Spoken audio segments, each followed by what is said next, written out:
Black got some new Nikes last night.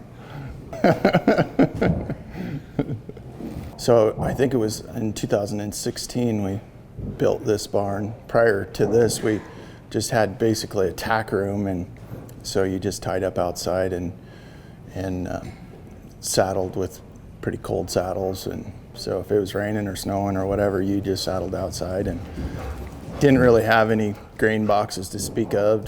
The barn was a welcome addition to the outfit, and it was in 2016 that we put it together, kind of drew it up on Google SketchUp, and we're definitely no engineers, but we were able to put something together as far as the design goes. And then the boys and I and my brother, and we just all got together with the lumber's rough cut locally here from a mill just out of town, and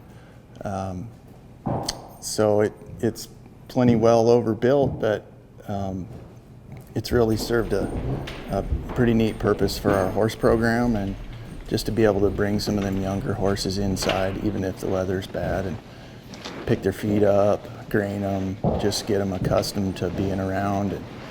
And these horses tend to really like to come in here. You know, I know they're in it for the oats, but at the same time, I think they like to be amongst us and with us, and just rubbed on, and so it's just been a really good project, not only for all the kids that were involved with it, but also for the horses. And it took us about a year and a half to build it, and we just tried to do it in our off time on the weekends, and you know, in between planting crops and moving cows and all that, we tried to work on it. We also, at the same time, I was just looking at some pictures, but at the same time we finished this, we were also building a set of krells out there, the weaning krells, and I have no idea how we got all that done, but we got it put together. And it's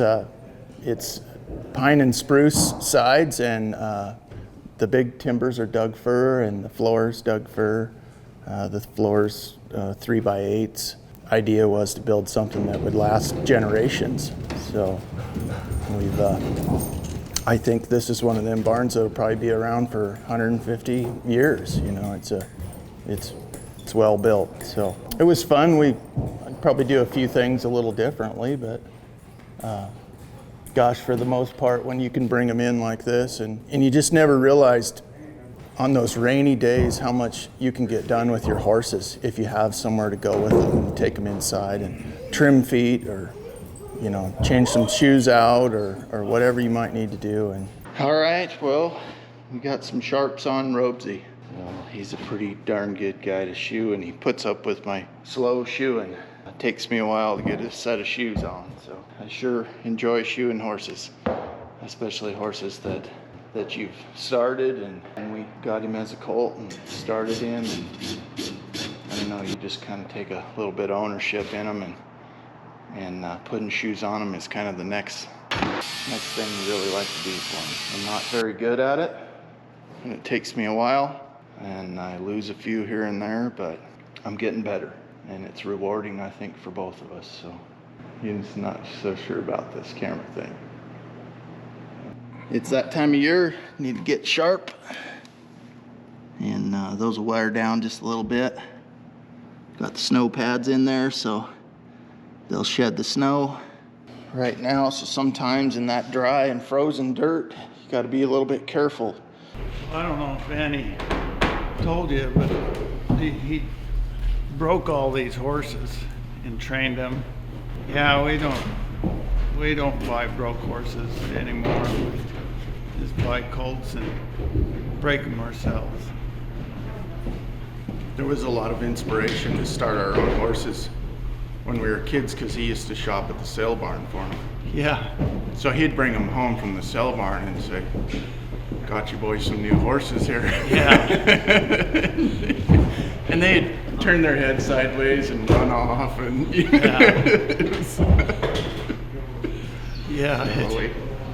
we quit doing that. Yeah, we pull some ropes through that thing once in a while. That's cool. So yeah, some of these ropes when you buy them, they're pretty stiff, and so if you roll it through that piece of oak there and pull it with the horse out the door, and then grab the other end, pull it through again, and kind of gets them freshened up a little bit better. So it's been a nice gathering spot for horses and cowboys alike. So Who gives this woman to be married to this man? her mother and I. You may kiss the bride.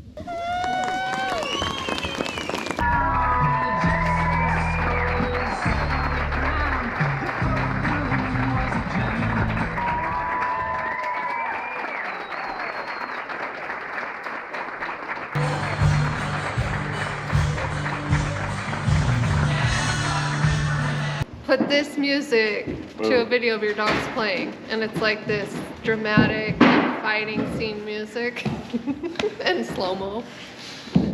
So I need some slow-mo dog playing, not fighting. Like that.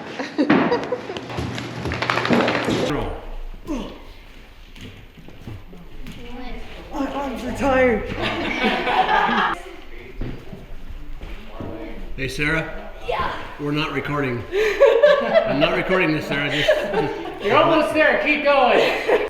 Yeah, we've had a couple Thanksgiving dinners in here, done a few Easters, I think. So Yeah, it's I was telling. happy 73rd birthday. Oh my gosh. Cabbage burger, broccoli salad, Pickles, corn burrito, and pickles, pumpkin bars.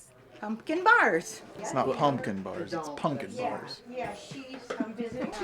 Oh, I need to try it out first. I'm thinking the pumpkin bars, Anyway, they well, look we're back pretty close. good. Schnitz soup and Grebel. It's a German tradition to eat Grebels and Schnitz soup for Good Friday meal. The Schnitz soup is actually a dried fruit soup with a cream base. You know, the Germans had lots of cream, so they put it in everything. And the Grebel is maybe a German donut. It hardly has any sugar in the batter, and you deep fry it. It has a little yeast in it, and then you roll it in sugar. It's addictive, though, I think. But, you know, it's dried fruit. It's fruit. So, you know what that does to you. I love it. It's good for you. Cleans you out. You're good to go for the whole year after this. Without it. Yeah. And that's what they ate on Good Friday.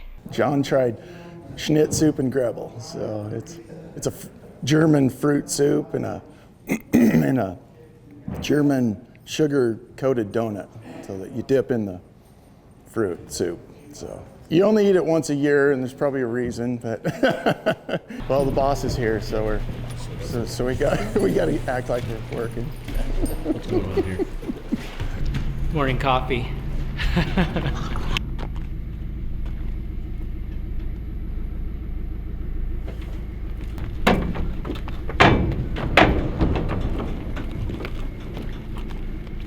Don't forget to like and subscribe.